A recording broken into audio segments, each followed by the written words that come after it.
وہاں سے لے کر نکلا تھا تو پھر آپ نے مجھ میں فرق تو نہیں ہے کہا کہ آپ کیا ہیں کون ہیں ہم نہیں جانتے لیکن ہم نے اپنے موقف کی وضاحت آپ کے سامنے کر دی.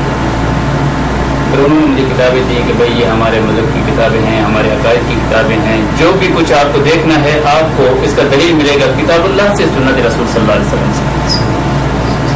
میں نے وہاں کا مطالعہ کی سب کچھ جو بھی میں نے دیکھا وہ الحمدللہ میرے موقف کے عین مطابق.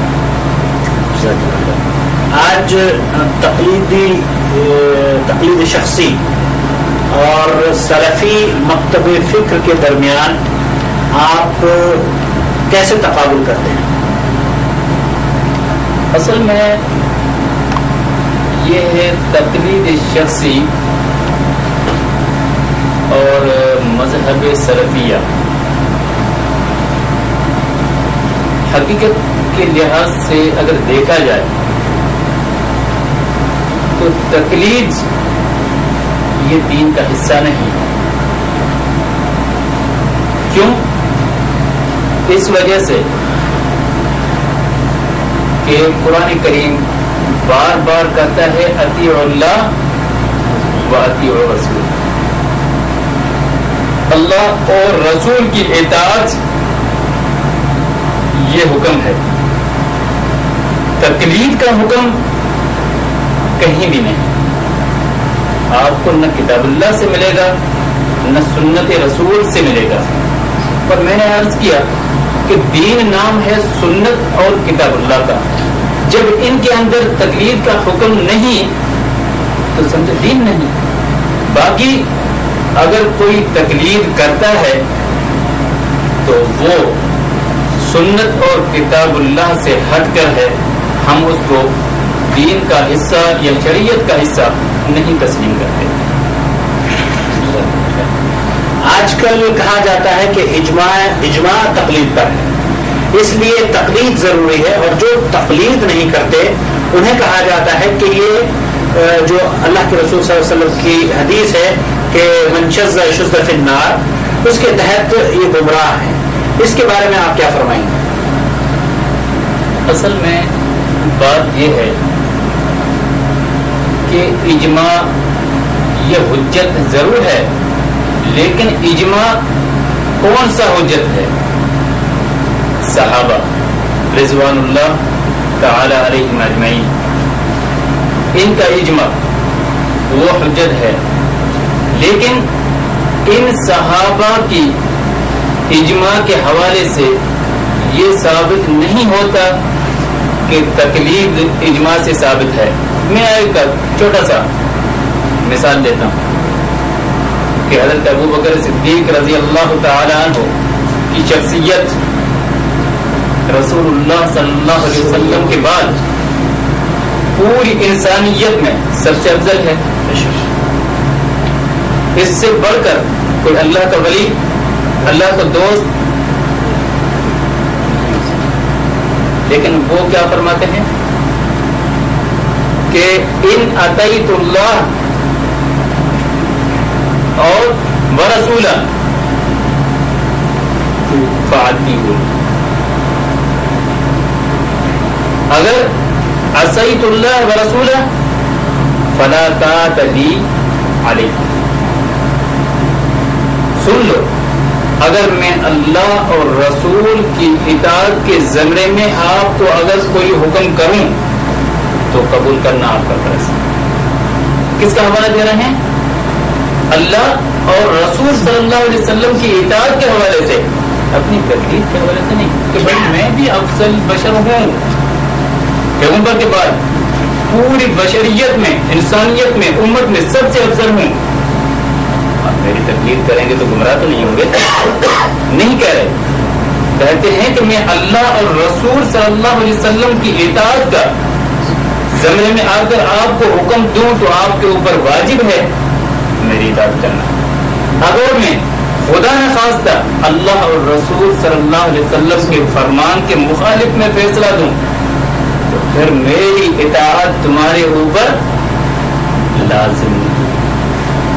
تقلید کے اندر کیا ہوتا ہے تقلید شخصی کے اندر ہوتا کیا ہے کہ چاہے کتاب اللہ کی مخالفت ہو رہی ہو، چاہے فرمان رسول کی مخالفت ہو رہی ہو، ہونے دو، لیکن امام کے قول کو نہیں چھوڑنا.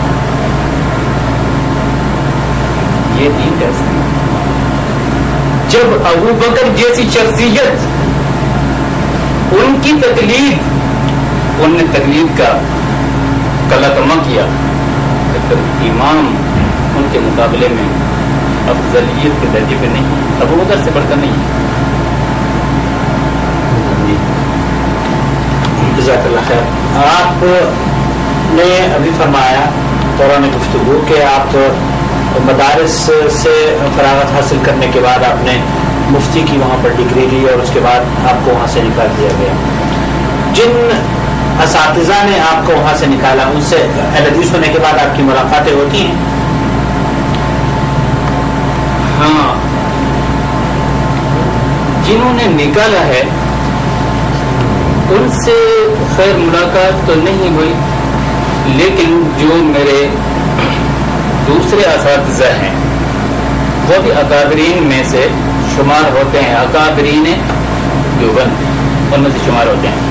ان سے ملاقات ہوئی، انہوں نے بار بار مجھے دعوت بھی دی کہ آپ آئیں ہمارے پاس، مسئلہ ہمیں سمجھائیں کہ آپ کس وجہ سے بگڑ گئے، کیوں حنفیت کو چھوڑ گئے، کیوں آپ یہ منکر بن گئے، دین اسلام سے خارج، ضلالت کی گہرائی میں کیوں گر پڑے ہیں، اور بہت ساری باتیں انہوں نے کہی. لیکن میں نے ان سے ملاقات بھی کی، بات بھی کی. میں نے ان سے یہ ایک عرض کیا کہ میں نے کہا آپ ہمارے استاد مکرم ہیں، آپ کا احترام کرنا میرے اوپر فرض ہے، کیونکہ آپ نے مجھے تعلیم کے زیور سے آراستہ کیا.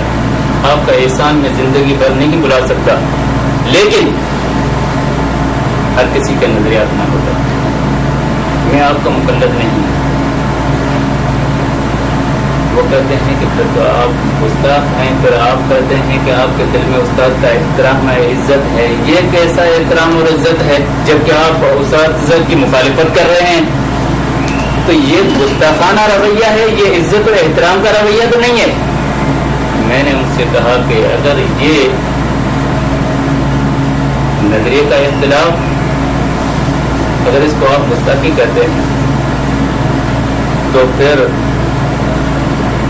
آپ حنفی حضرات کے مسلک میں بھی اختلاف ہے، استاد اور طالب علم کا. ان کو آپ کس خانے میں فٹ کریں گے؟ وہ کہتے ہیں کہ بھائی ہمارے مذہب میں کسی کا اختلاف نہیں. میں نے کہا کہ امام ابو یوسف رحمہ اللہ کہتے ہیں، امام محمد رحمہ اللہ، ان کا بہت سارے اکثر مسائل میں امام ابو حنیفہ رحمہ اللہ کے ساتھ اختلاف رہا ہے. آپ جتنی بھی فقہ کی کتابیں اٹھا لو، فتویٰ کسی پر ہے؟ امام ابو یوسف رحمہ اللہ کے قول پر. فتویٰ ہے امام محمد کے قول پر. فتویٰ ہے امام ظفر رحمہ اللہ کے قول پر. امام ابو حنیفہ کہاں گیا جن کے نام پر آپ نے دین بنایا، یہ مسلک بنایا؟ وہ کہاں گئے؟ ان کے قول کو چھوڑ دیں. کبھی قول ابو یوسف کا ہے، اس لیے فتویٰ کے اوپر ہے. اور بہت سارے مسائل میں ان دونوں ممتاز شاگردوں کا اختلاف ہے اپنے استاد محترم سے. تو بڑے غصہ کیے، انہوں نے کہا کہ بھیا اکابرین کے نام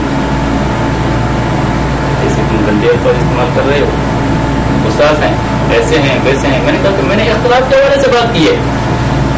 جب آپ کہہ رہے ہیں کہ ایک شاگرد کا اختلاف اپنے استاد سے یہ گستاخی کے زمرے میں آتا ہے، تو میں نے کہا کہ ابو یوسف کا اختلاف امام ابو حنیفہ رحمہ اللہ سے ہے، اس کو آپ کس زمرے میں فٹ کریں گے؟ جزاک اللہ خیر. جو شاگرد حضرات آپ سے علم حاصل کر رہے تھے، آپ کی تبدیلی کے بعد ان کے اوپر کیا اثر ہوا؟ میرے جتنے بھی شاگرد حضرات ہیں سارے کے سارے ایک جیسے تو نہیں ہو سکتے، لیکن